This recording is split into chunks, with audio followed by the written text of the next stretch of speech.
This is WPSL Port St. Lucie, the talk of the Treasure Coast.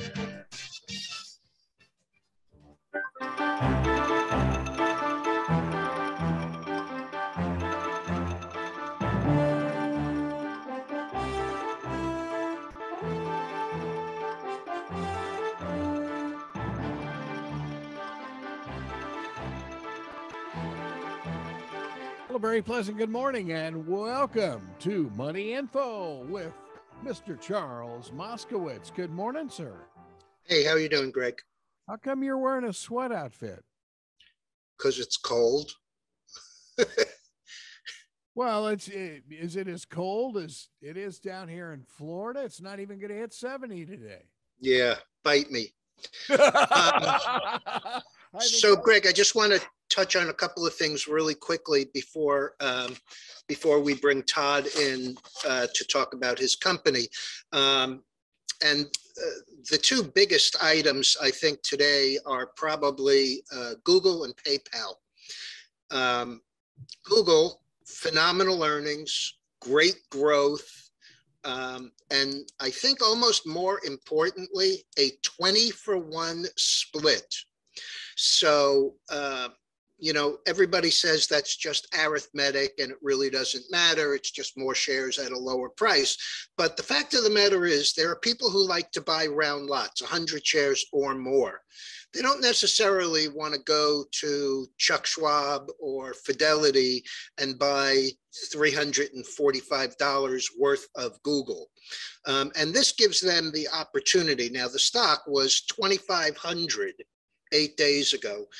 It's traded over 3,030 this morning, traded over 3,050 last night, but the off hours trading tends to be a little thin. But the last on it at 29.40 is up 176 or 6.4%. And I know a lot of people get kind of desensitized on the percentage moves here. But this is a pretty magnificent move. On the other side, we have PayPal, which missed, gave crappy guidance, and their narrative was exactly the opposite of what MasterCard, Visa, American Express all said about Christmas. And I think that one of their other problems is this now buy now, pay later thing that they've started. What you have to understand about that is this is fairly typical of any bank or company. They tend to lower their criteria for loaning money to increase business. And the problem for PayPal is that a vast majority of their customers use it personally, and it doesn't cost them anything. So if you have a base of 80%, let's say, of your customers not paying you anything, you really can't afford loan loss like you would see, Visa, MasterCard, the others, they all have a loan loss reservoir that is just part of doing business. But PayPal this morning is trading at 130 and change. That is down $45, 26%. So that's pretty ugly. The markets are up a little, not much. The ADP payroll number was a huge miss. It was supposed to be up 200,000. It came in at minus 301,000. So that kind of set the market, back a bit.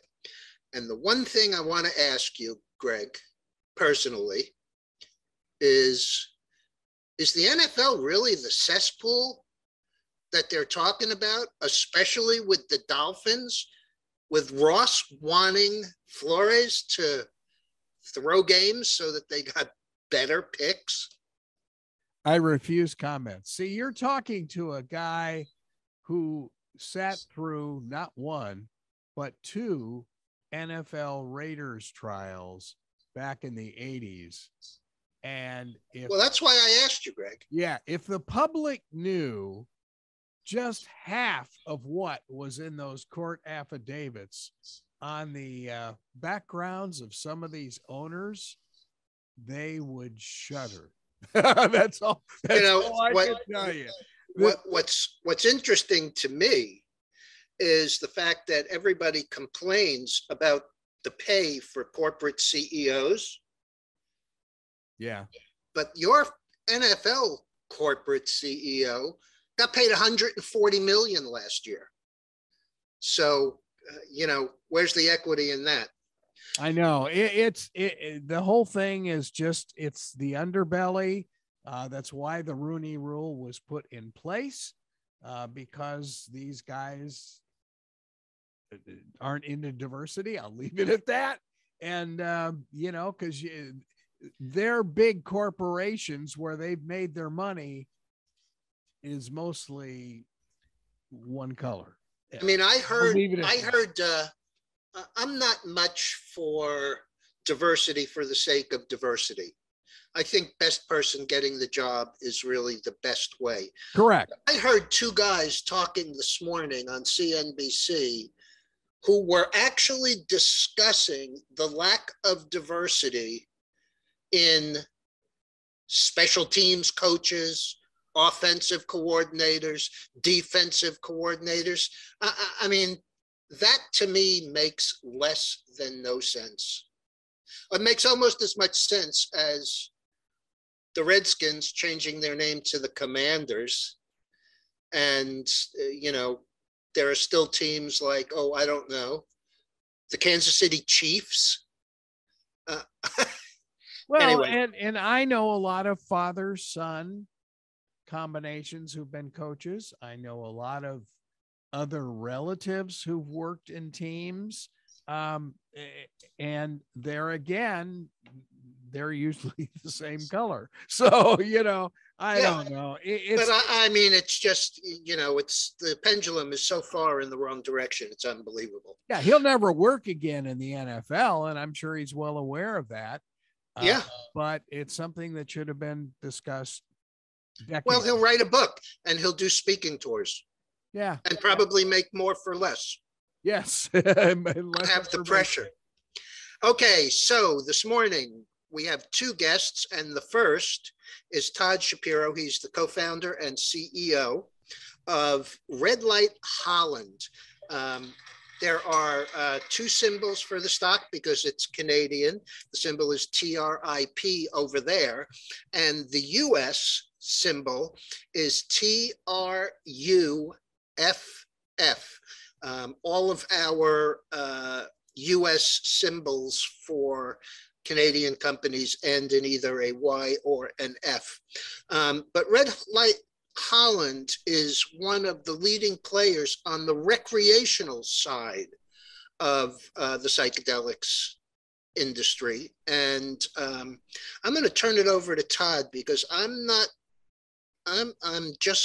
don't know enough about it, except to say that even on the recreational side, in today's market where you don't really know what you're getting when you buy something, that seems to me to be a huge leg up for his side of the business. So Todd, why don't you give us some info? Yeah, and Todd, explain to the folks watching on YouTube, what in the world is that logo behind you?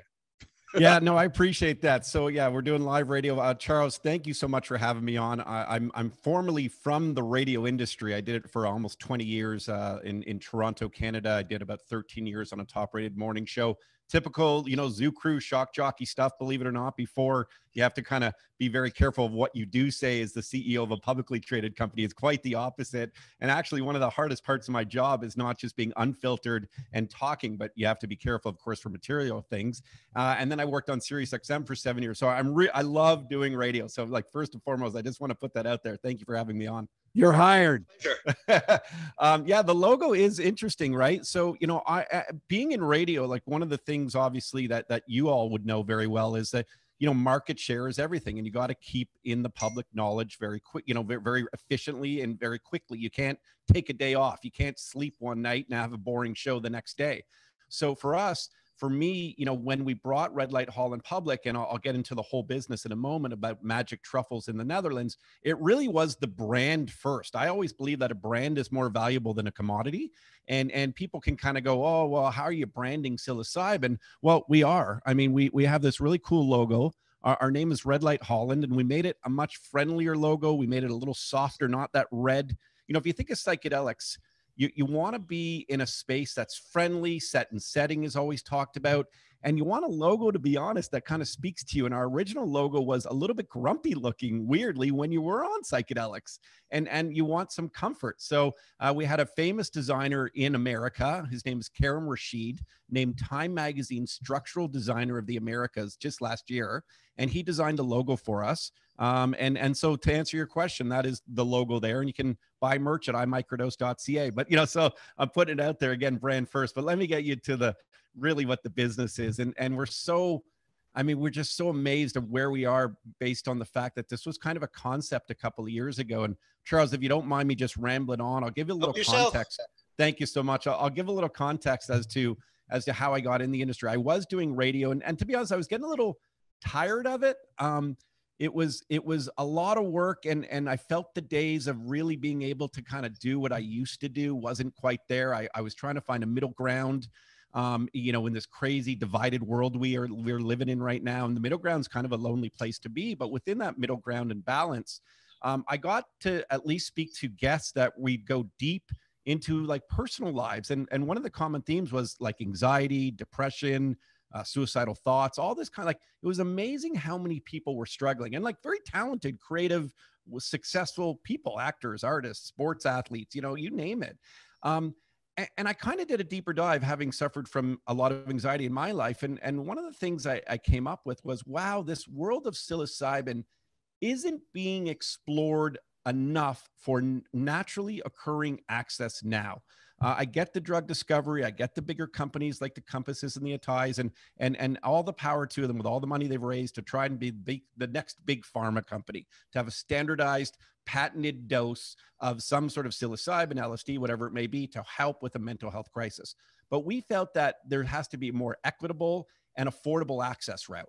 And so Red Light Holland, I'd never really raised money a day in my life. I was a radio show host, and I decided to tap into a network of people. And a lot of them I knew from the cannabis days, which really kind of had a big boom here in Canada. And I did some IR and promotions with cannabis companies, being more of a personality and an influencer. So understanding the stock side of the game, as well as running the business side of what's really, truly most important here. And I raised $4 million out of the gate with no guarantees of going public. We went public about 5-6 months later in May 28th of 2020. And here we are almost 2 years later, running a business a business in revenues in the psychedelic sector where many aren't. You can check out our last quarterly reports on RAADR, where we had over $1 million in revenues over the last 6 months. Our primary business is we have a farm in the Netherlands. We grow magic truffles under a legal framework. And really, the difference between magic truffles and magic mushrooms, I'm not a mycologist here, but one is the underground portion, one is the above ground portion. The magic truffle is the legal part in the Netherlands. Then quickly to get to sales, because, you direct to consumer, you can approach, takes time, marketing, etc. We decided to buy a distribution company. So last year around this time, we bought one of the major distribution companies of magic truffles and other products, quite candidly, that sell to what are called smart shops in the Netherlands. And they have access to 200 to 300 smart shops. They have access for legal products to get into other areas, into Europe. You think of things like maybe some CBD or functional mushrooms, et cetera. But the core is the psychedelic focus in the Netherlands. But then how do we learn from our little market to be able to expand into bigger markets? Because this is obviously the much bigger strategy. So along the way, Charles, and please jump in anytime you want to have questions. I mean, it is your show. But we were very fortunate. There was a great sort of, I'd like to think, good, important hype into the industry where people started to learn about psychedelics from all different aspects. And Red Light Holland really standing out as A, branding, but B, being not just recreational. We like to call ourselves rec and tech. And through the rec and tech approach and people learning about us, and I think, a great team around us, we happen to capitalize on many different raises along the way. So, we raised about another, $20 odd million. We're currently sitting, I mean, we last reported over 28 million in the bank to work with and grow this company. Mhm. And we're really putting it to good work with a super careful burn rate, which is something that a lot of these small cap companies, especially in drug discovery, I mean, go do comparables on the filings and you'll see our burn rate gives us a much longer run rate in growing the business than a lot of these other companies that even raised, quadruple what we raised. Yeah, So and besides that, you certainly came public at probably one of the toughest times to do it, right in the heart of the acceleration of COVID worldwide. So that, the fact that there's interest there really says a lot about what the company wants to do and, who was willing to fund it. Yeah, it was neat. The first 4 million was really tough. It was sort of COVID was just being talked about. I was traveling in the Netherlands. I actually think I have had COVID since, but I think I had like the original COVID. I was like, no one really knew what it was at the time. And yet there was interest. Listen, we got some great investors early on. Bruce Linton, you may have heard of, the former CEO of Canopy Growth. He brought that to a multi-billion-dollar, market cap at one point. He and I were very close because I did some influencer work for him in Canopy Growth. I would bring up like Snoop Dogg onto concerts for their shindigs and things. Right. And I think what he recognized in me was, being genuine and working hard was, he felt was a really strong, jockey, not the horse necessarily. And, I take that as a huge compliment. It would be like starting a tech company and having Elon Musk believe in, that early management on a concept of an idea. And we've really been driving home a lot of great stuff. And I'm getting back to the technology. We bought a company called Radix Motion over a year ago. And that company is building out tech for us in the Netherlands, where our end consumers, a privacy first app, but they can toggle on and they can give us information so we can learn from what is happening with biometric movement data. We can learn about their dosages, between height, weight, different, ethnicities, different, obviously sexes, trying to find more of a standardized product here. And what we're learning is the tech approach is really important, as especially in your country right now, Charles, where there's a lot of regulatory authorities writing bills as we speak in terms of how will psilocybin be accessed before the big drug discovery game. So you got Measure 109 right now that's being written in Oregon, and they're talking, there's no actual dosage there. Is it therapeutic? Is it a hero dose through only therapy, or will they offer microdosing at one point? We're trying to make the case that you should offer microdosing because A, we've done market research to prove that people want it. B, it's an affordable, equitable access. You think, listen, sadly, we're not all, wealthy white man here, right? Where you could go and get your psilocybin at $1,000 clinics for a couple hours. That's not the case for a lot of people. And we have to think, especially going back to the indigenous roots of people using psychedelics, you have to honor and respect the cultural side of things. And it's so important.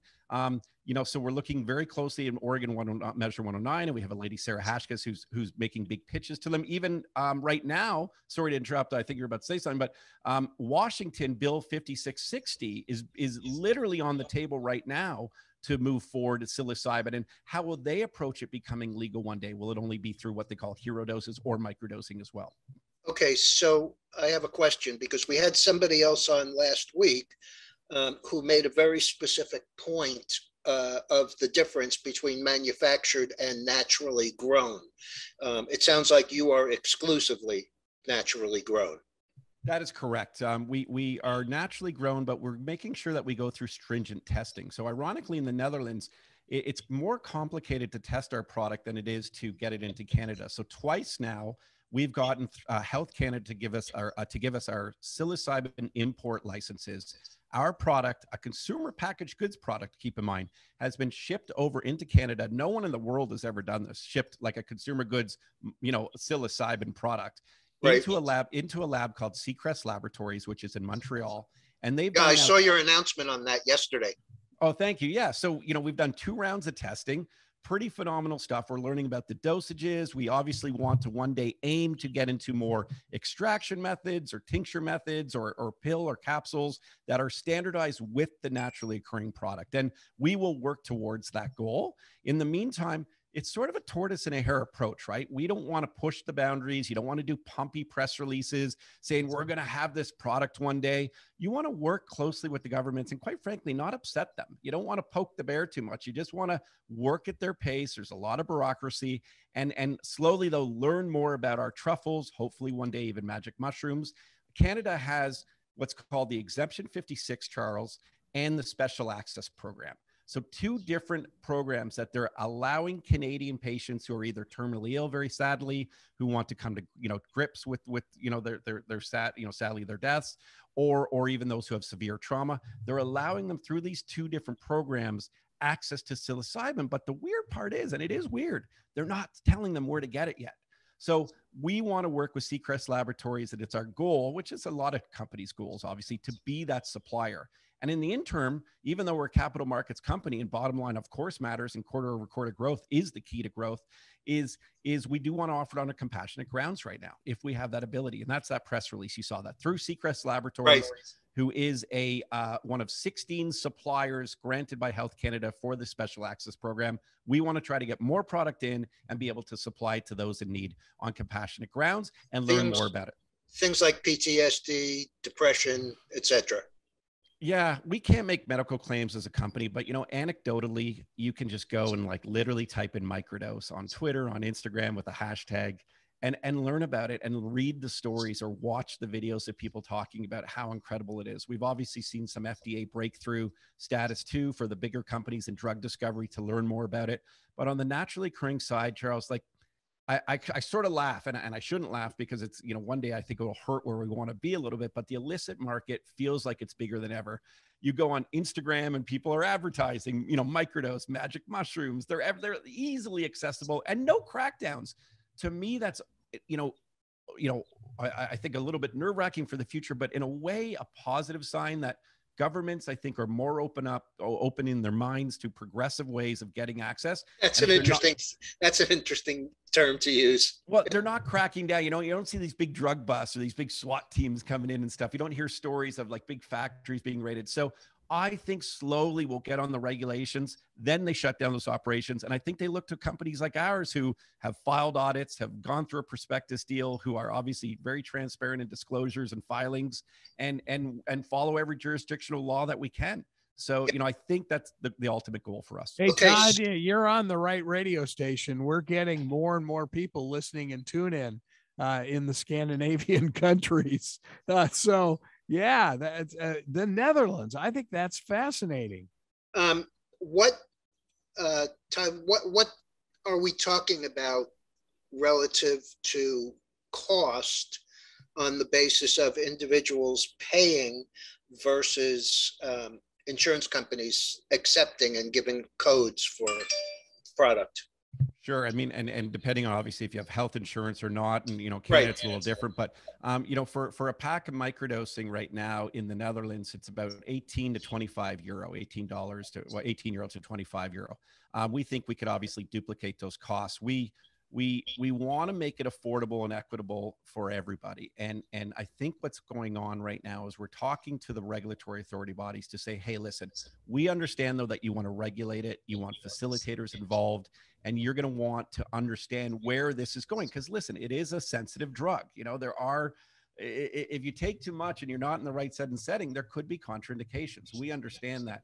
So sort of the overall pitch for us is, hey, why don't you work with us the way you would do it as a cup of coffee? People go for a cup of coffee every morning, and they go into the same shop when shops are open, and they bring up their laptop and they hang out for an hour or two before they go about their day. Maybe that's how microdosing could be issued. So there's a facilitator in the shop. You go and you get your one little dose, you hang out for an hour, obviously nothing happens. And I can tell you the more we do, get information out there, you'll see that there's very little contraindications on just simple microdosing. It's a very rare thing that someone would say, whoa, man, this stuff is messing me up. That just does not happen. If anything, you don't even notice it. It's like a vitamin C. It's just sort of helping with focus and anxiety, in my opinion. So sorry. And the goal is, yes, issue it carefully, but affordably. Then I think it can be done. Yeah. And do you think that with all of this testing and the fact that it's a natural product, that you'll start to see more acceptance from the health insurance companies? I'd like to think so. I mean, everything is generational in my opinion, right? So Right. if we were to think of cannabis even being legal in Canada as of 2018, you know, me smoking some weed in my friend's garage, that would have been like the craziest thought of a million crazy thoughts already. Right. But every generation is more progressive. Every generation is more accepting. This new generations, especially, want sustainability. They want natural products. You know, we've done market research, and the overwhelmingly popular numbers of people not trusting big pharma. And you could look at this whole vaccine debate too. I mean, I don't care what side you're on. I believe that people have a choice to do what they want with their body. I mean, I am double vaxxed. I don't know if I wanted to do it, but I did do it. I have to travel. But you see that, you know, some people want to get vaccinated, and it's awesome, and some people don't. And maybe that will be the case with synthetic medications moving forward. Some people might want a synthesized pill that's a patented molecule, and a big drug discovery company makes, you know, an S ton of money because of it. But then I think there's going to be a good part of this generation that don't want that. They want naturally occurring products, and they want to understand what they're getting that's coming from the ground, literally. And what's interesting about that is that I used to go only to Whole Foods to buy produce because I liked the organic stuff. And it started a little on the high side and started to come down and come down. Now I can go to a local shop like Shaw's, which is, I don't know how to compare it. I guess, Greg, in Florida, it would be Publix. In California, it would be Vons or Rayleigh's or Albertsons. And they now have massive offerings of it. There's a particular, and I still go mostly to Whole Foods anyway, because I like the fact that there aren't as many people there. But I happened to be in Shaw's yesterday, and there's a particular orange that I like, that I just paid $5.99 a pound for, and they're big. So it's like paying $4 for an orange. So I think back to when I was a kid, $4 for an orange seems a little high, but now I walk into Shaw's and they have it for $3.77, and it's the same organic, it's the same thing. And so, you know, pricing addresses a great deal of this, and a lot of pricing has come down dramatically. I mean, aside from the inflation side of it in meat and, you know, all those other things, the spread between organic and regular, non-organic, or whatever you want to call it, has really narrowed dramatically. And I can't imagine that it's not going to be the same situation in your product. I mean, you know, all of the cannabis was, you know, absolutely on fire. And then, of course, all of a sudden there was too much supply around and prices were crashing, and, you know, consumers were the beneficiaries.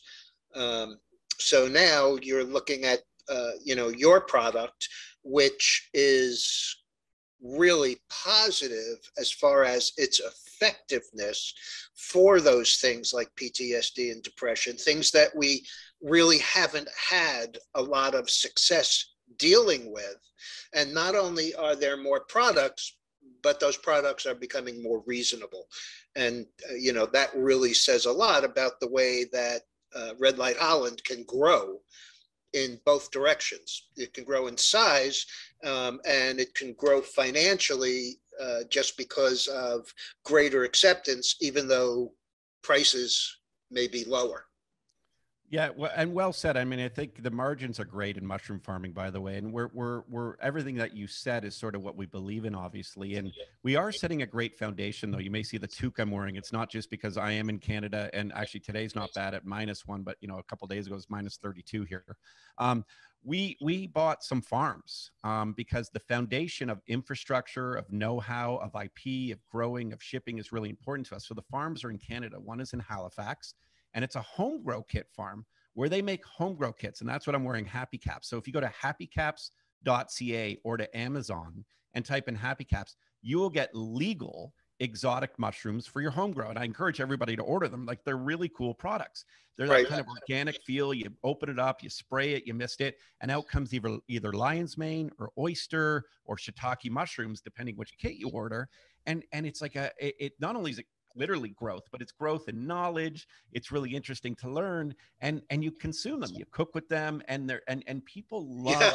Like, I was just going to say that would make for a big surprise and a very interesting Thanksgiving around the table if I started to do that. No, but again, they're not the magic mushrooms, these ones, Right. But Yeah. with that being said, in Canada, when they legalized cannabis, what they did is they allowed every adult not only to just buy from the shops, the dispensaries or legal shops, they also said that every adult was allowed to grow 4 home grow plants at any given time. So you're allowed to have 4 of your own natural plants. So, if I'm thinking, fast forward a few years from now, if and potentially it would ever be legal, would Canada do the same thing, that you could also, because it is a plant, or it's a fungi in this case, could you grow your own? So we're setting the infrastructure for that. We also have a shiitake mushroom farm that is looking to do about 5,000 pounds a week of shiitake mushrooms across Canada. So we're setting that foundation of mushroom. So this is all farming. indoor. This is all indoor, and it's actually brilliant. I mean, the margins in mushroom farming are amazing. So I always think of our company as a triangle, right? Where you have the bottom foundation of mushroom farming and mushroom growth. You have that next part of the triangle going up a little bit. That will be the psilocybin regulation and everything we're working for. We have lobbying groups that we've hired in Washington. Again, I told you what we're doing in Oregon. I mean, there's a lot of states, Colorado, Florida. They're talking about House Bill 193 right now. You can go and look that up. And the bill there aims to legalize psilocybin as a treatment for mental illness, including depression and anxiety. And under the act, patients struggling with mental health could access microdoses of psilocybin administered by a licensed professional at state-sponsored clinics. And so this is the type of stuff that's being talked about in your very own state here. So again, you think of that next triangle, regulations hopefully breaking down. And then the top part is the rocket ship, in my opinion. Let's hopefully it all comes together and we grow a really good company with our tight burn, our cash at hand, and one of the only psychedelic companies, to the best of my knowledge, that is actually currently in revenues. So we're really proud of what we're doing at Red Light Holland. Okay, Todd, why don't you give us the website and the stock symbols again, and we will have you back again. Yeah, I mean, this is awesome. Honestly, like it's funny. I'm just kind of like always in awe that I could be a CEO of a publicly traded company, and now you're doing radio. It's like my 2 loves and my 2 passions. And find passion in life, people. I will tell you, if you don't find passion and live in the moment, that is the whole microdose lifestyle we teach people. Is you don't have to be necessarily microdosing. Find a passion and live in the moment, and go and learn more at Red Light. God, that sounded salesy, but I just, I believe in it so much. Redlight.co. There's no M. So it's just redlight.co. It's where you can find out, our corporate presentations and who's, we have a great board of directors, good corporate governance. And of course, as well, you can go and check out happycaps.ca for your home grow kits. You could also go to imicrodose.nl if you're in the Netherlands and order microdose packs, or imicrodose.ca, which you can order merch and learn more about the culture of the company. And also, one last thing, go to wisdomtruffle.com. I can't get into it now, Charles, but next time I would love to talk about this. It is a smart home device we are building that is a beautiful, really cool concept where you put your phone away and go and live outside. And it's a kind of this really cool, trippy lamp, beautiful cause-like figurine. That's a good, meditation device that will help you live in the moment and enjoy life better. That's our whole goal here. So Red Light Holland is Trip on the CSE and Truff on the OTC. And thank you again. Great. My pleasure. We'll talk to you again soon.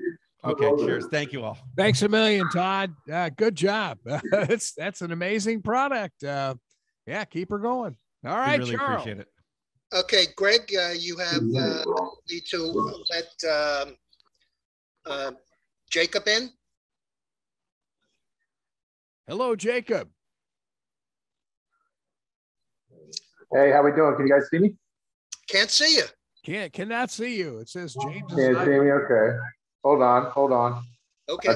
There you are. There you go. Gotcha. Let me switch this up. Hold on.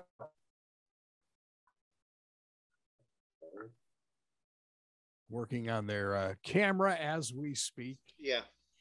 Just trying to get it perfect, fellas. Hey, not too shabby. Yeah. It's a great picture of his thumb. Sure, have a nice looking thumb, Al. Oh. So now Okay. we have Jacob Dimortino, who last week gave us an overview of his company and their software. And I'm going to let him just take it over here because we have, I noticed yesterday that we traded almost 91 million shares, which was a substantial increase. And I saw the stock go from 5 on the bid side to 6 to trading at 7. And I saw it this morning. I haven't looked at it in the last half hour while we were on, but it was there was substantial volume again, and it was 6-7, which is better. You know, people don't understand.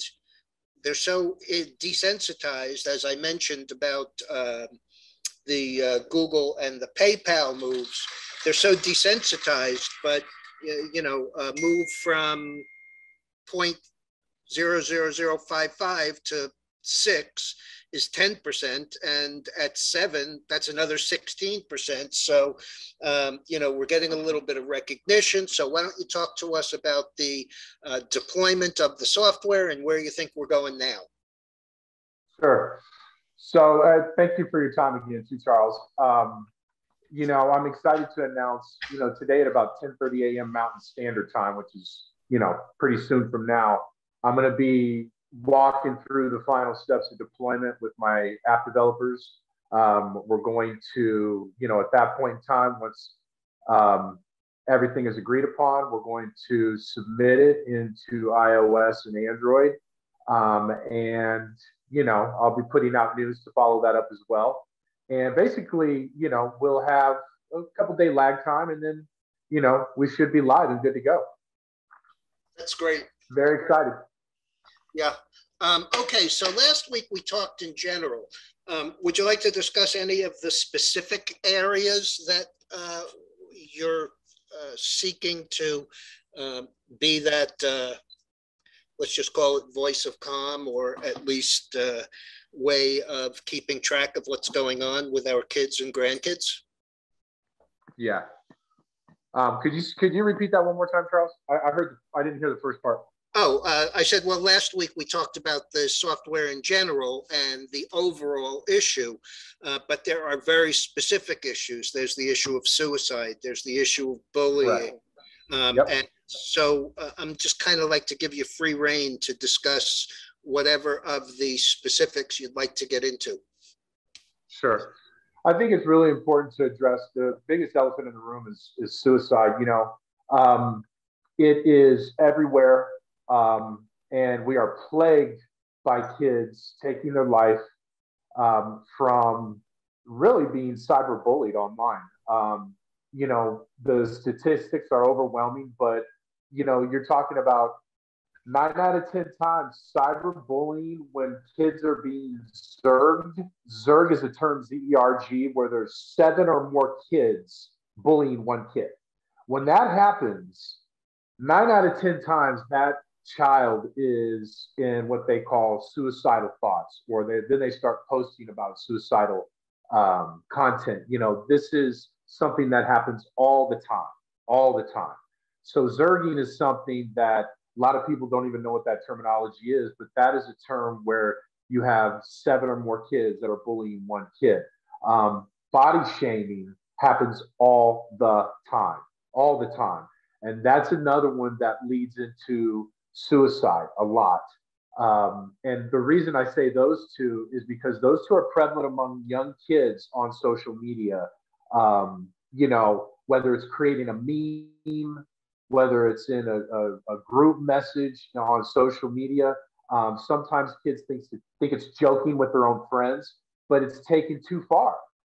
And then that's when these tragedies that we hear about all the time happen. It becomes kind of like a crowd mentality. Exactly. It's not like when I was a kid or when you were a kid. Sure, bullying happened, but it happened in the locker room. It happened out on the field. It happened in the classroom. You know, now online, you know, there's so much risky behavior that kids don't know how to act. and their etiquette is terrible, and especially when it comes to making fun of, putting down, shaming others online. You know, they think it's funny, and a group gets involved. Now you've got, you know, several kids doing it to one kid, and you can imagine how that kid feels. That's what pushes them to, you know, these terrible situations where they take their life. Or not only do they take their lives, but they go to school and they take other lives and then take their lives.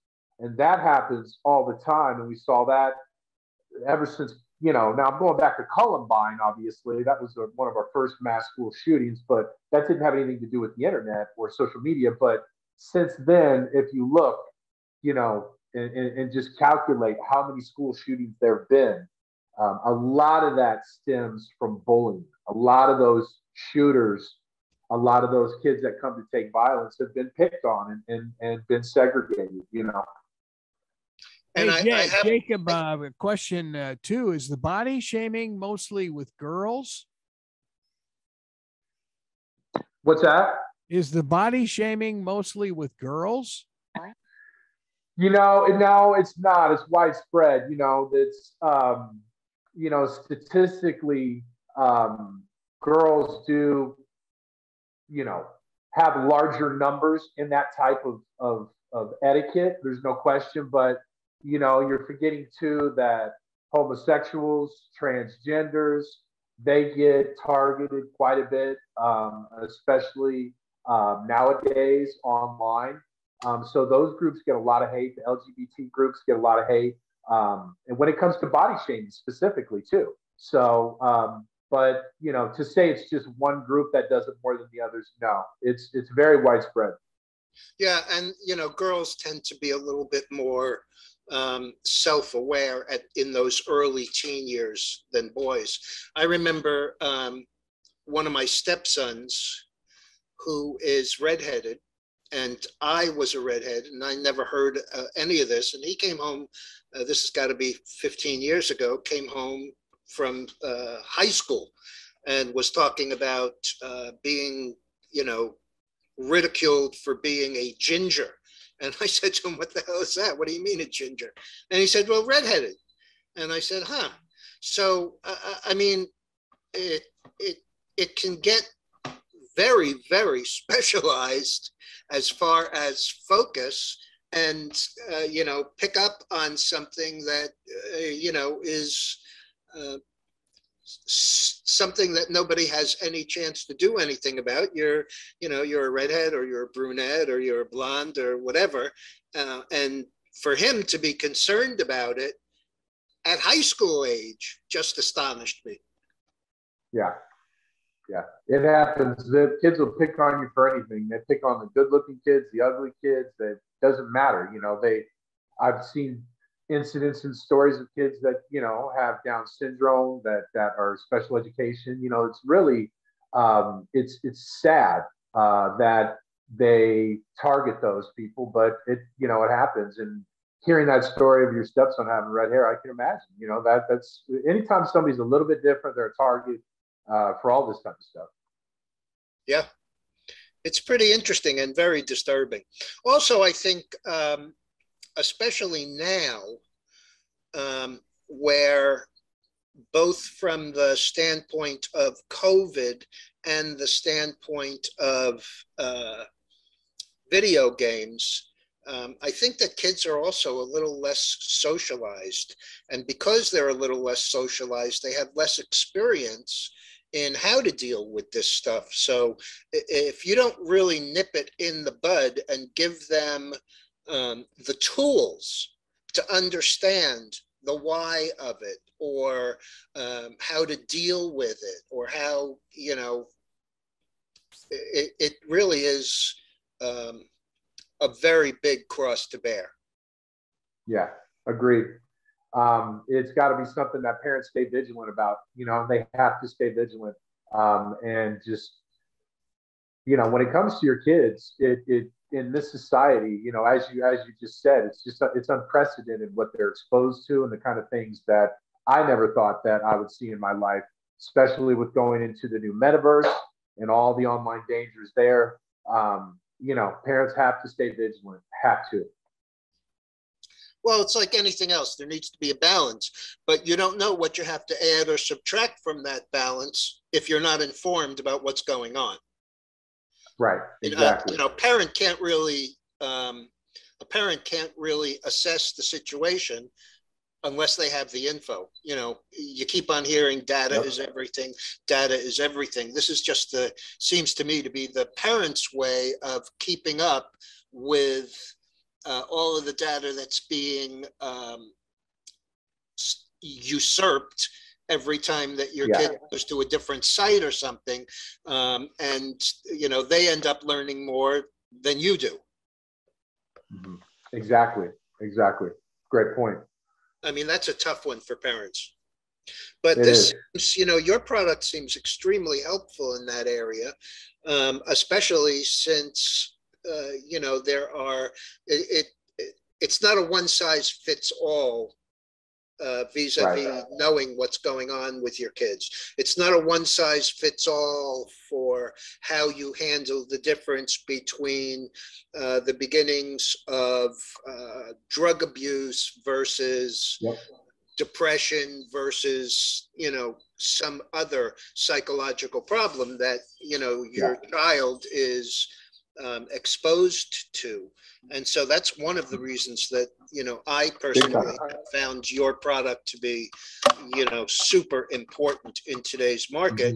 And frankly, as things in the economy tend to have slowed down a bit, I think the differentiation of you giving it away on your advertising based, media based payment for it is a whole lot different than a parent who might be a single parent who doesn't have $20 or $30 a month or the time to look at it the way that they need to. Exactly. And I think that's a very big positive. Mm-hmm. No, it's very true. Nobody has the time to sift through that kind of stuff. Nor can you get on your kids' friends' private accounts and monitor what they're doing, right? None of that. Right. You can't do that. So the app breaks it all down, gives you a snapshot. Like you said before, a lot of times when kids are dealing with mental health issues or suicidal, that type of stuff, a lot of that is online. A lot of that's documented online. A lot of that, there's a buildup to it. Where they're actually crying out or they're posting warning signs. And that's what our app likes to stand for. When a client or when a user signs on and they add their child, they can specifically select certain keywords that they want to monitor. And if their child is involved in any of those type of keywords, posted videos, anything, with their image related to that, parents going to know about it. And I think that, like you said, there's a huge value proposition for that right now in society. And it's giving parents the power back. Yeah. I mean, not every parent understands that your kid locked away in their room after school or sleeping or, being somewhat depressed, they don't know how to draw the line between that and its cause. So you see the effect, but you don't have a clue what the cause is. And if you don't know the cause, how do you deal with it? And I think that's another major plus. It just opens it up so that they understand, A plus B equals C, and, what has to be eliminated or what has to be added to, or, how the child's upbringing has to be changed or whatever. Mm-hmm. No, you hit a great point. And, again, our families have been fractured, and it's obvious. So you're dealing with a lot of single parent homes, mixed homes, where kids sometimes get lost in the shuffle, and they're not being monitored. There's no real attention there, and I see it all the time. I do. So at the end of the day, again, RAADR. It can only help a parent monitor their kid. We can't stop certain things. A parent has to be vigilant and do that. But the software will give them enough data to where they can make educated decisions about really stepping in to try and help their child. Yeah, I would think that especially families that, as you say, are fractured, where a child might spend, there might be joint custody, and, one parent has no idea what's going on at the other parent's home. And so, things may seem great at the mom's house and at the father's house where they get less attention because the father's out at work or, whatever the issues are. They don't have a clue what's going on the other side, because I don't know about you, but my experience is you ask a kid how everything is, it's always fine. How was your day at school today? Oh, it was fine. Right. And you just don't get that little deeper dive into the things that are really affecting your kid. Right. 100%. Very well said. Okay. So after the deployment, what's the next step? Well, we're going to have a launch party this weekend in Scottsdale and just kind of celebrate the fact that we have gotten to this point, and we're inviting some people that we want to align with organization-wise to become distribution channels to help us get this out. We are going to start on a massive, massive campaign when it comes to user acquisition. As well as I'll be working closely with some colleagues and consultants on putting together B2B deals, which I'll target to create revenue and monetize our product once our user base starts exceeding our user numbers that are expected. So, I'd like to be at about 100,000 users within the next year, and that could scale up dramatically, but I'm just being very conservative. That'd be about 8,000 a month or so, a little bit more than 8,000 new users a month to get to 100,000 within a 12-month cycle. I think that's very attainable. I think we could do much more than that, but realistically, we're a new company. We are just, putting this product out. So as you know, sometimes there's trials and tribulations, but we feel really good about the product. I know it works, provides a lot of value. So I think it's going to catch on quite a bit, Charles. It's kind of like masking. And my first question about masking was, what's the downside of it? And really, there is no downside of it. It's a little inconvenient, but there's no downside to this either. And I can't imagine that parent-teacher associations and regional groups would not fall all over themselves, especially great point, for a free service that could very possibly make a huge impact on kids. Why don't you give us the website again and the stock symbol, and we're going to go. Yep. The website is RAADR.com, www.RAADR.com. And our symbol is RDAR. That's great. Thanks, Jacob. And I hope that we'll see you next week, and we'll talk about another area, and we can discuss how successful the rollout was. Appreciate it, Charles. Always great talking to you. Have a great rest of your day. You too. All right. Have a great weekend in Scottsdale there, huh? Yeah. Go on, Jake. What's that? Have a good week in Scottsdale, huh? Oh, yeah. We got the Waste Management Open coming up next week. It's beautiful out here, so I highly advise you guys, if you get a chance, swing on out this way. So I should go to work for him, Greg, and move out to Arizona. Piece of cake. I'll go back to Arizona. I used to live in Tucson. All right, guys, have a good day. Thanks, Greg. Charles Moskowitz, the great Wize right here. WPSL, Port St. Lucie, webcast.